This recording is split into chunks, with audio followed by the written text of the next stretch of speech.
Hey bears! I am the Gaming-Grizzly and welcome back to Identity V. And yes, we are all waiting for the new upcoming survivor, the Miner. Yesterday we already talked about the look, the background story and the ability names for this character. And as far as I know, he will arrive at the test servers tomorrow on Friday the 22nd of February. This means that I will upload the first gameplay of Norton Campbell, the Miner, tomorrow. And you may ask, but Grizzly, what is new? Well, the abilities and a short clip of the use of the abilities have been leaked, and I want to share with you what I know. At the end I will also cover the background story again, just in case you have missed yesterday's video. But before we jump into the abilities, I would really appreciate it if you could leave me a fat like on this video, share it with the whole Identity V community and your friends, and of course if you haven't already and you want to stay up to date all around Identity V, make sure to subscribe to the Gaming-Grizzly. Alright, let's start with the first ability, the Magnet. The Miner carries a magnet that can be thrown. If a character, survivor or hunter, comes close to the magnet, the character will automatically pick it up, giving the survivor or hunter a positive or negative charge for 20 seconds. Characters that have an electrical charge will react to each other once they are close enough to each other and destroy the magnet's charge. Characters with the same charge will push each other away. Characters with a different charge will come closer to each other. After reacting to another character, the charge will disappear. The Miner is charged at all times and can change the charge between positive and negative. Also, I'm not 100% sure about this, but the magnets are exclusive for the Miner and he cannot change it to a different item. Also keep in mind that the translations were created by me. This means that it will probably be a little bit different as soon as the survivor comes to the global version. It's just meant to give you a rough understanding of the characters. The next skill is called Survival in the Wild. His working experience in the mines made the Miner physically strong and his speed of healing and self-healing is increased by 20%. With the first two skills, I can already see that this character has the potential to be a kiter as well as a rescuer. Pushing himself away from the hunter can help him escape from difficult situations while kiting, but also while rescuing a survivor from rocket chairs or healing them up while the hunter is close. Then we have the magnetic field skill. The magnetic field of the magnet will interfere with the cipher machines. Therefore, the chance of triggering a calibration while decoding is increased by 50% and the calibration field is decreased by 30%.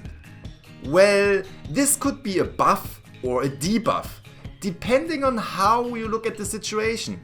Yes, the calibration zone is 30% smaller than usual, and yes, he triggers calibrations way more often. But if you are a good decoder and you hit perfect calibrations all the time, it doesn't matter that the zone is smaller, and this will actually help you decode the cipher machines a lot. If you are not really good at decoding and have trouble hitting the calibrations, well, this could be a disadvantage. But let's be honest, everyone should learn to decode properly, and therefore this is, in the end, an advantage for this survivor. The powerful magnetic field of the magnets can stun the charged person. The farther away the two characters are, the longer the stun time. This will not cause the hunter to let a survivor struggle free while ballooned up. Okay, so this is interesting. Even if you stun the hunter with the magnetic field, he will not let go of the ballooned up survivor. Maybe this is just a translation error, I'm not 100% sure. But either way, this will give the survivor that is ballooned up an additional time to struggle free. So that's quite nice. The last skill, Magnetic Attraction, says the Miner can use the attraction between magnets and iron to increase his movement speed. When approaching a certain range of a cipher machine or a locker, his movement speed is increased by 50% for the next 2 seconds. This effect can only be triggered every 60 seconds. This last skill of the miner gives him more chances of being a kiter again. But overall, he looks like an all-arounder. He gets buffs for kiting, rescuing and healing, but at the same time he can be a good decoder.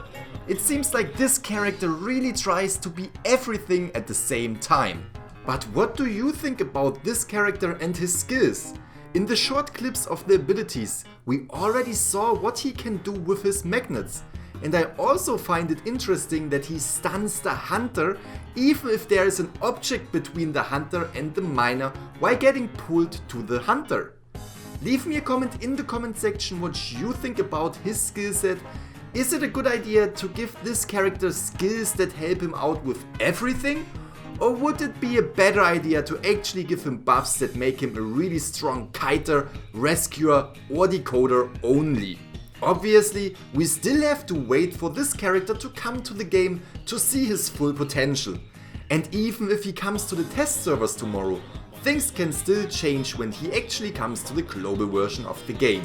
And before we end this video, I also want to talk about what I read in the comment section of yesterday's video. A lot of you pointed out that it would be very interesting to have a mind map.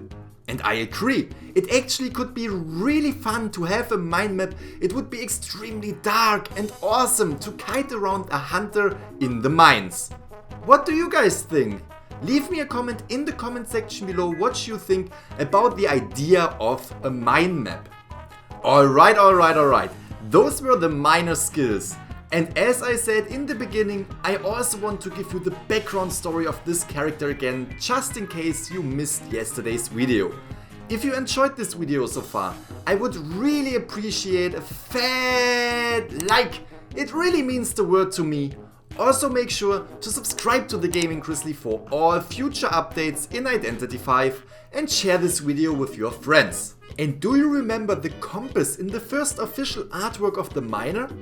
After we finally know what his skillset really is, I realized why they gave the miner a compass.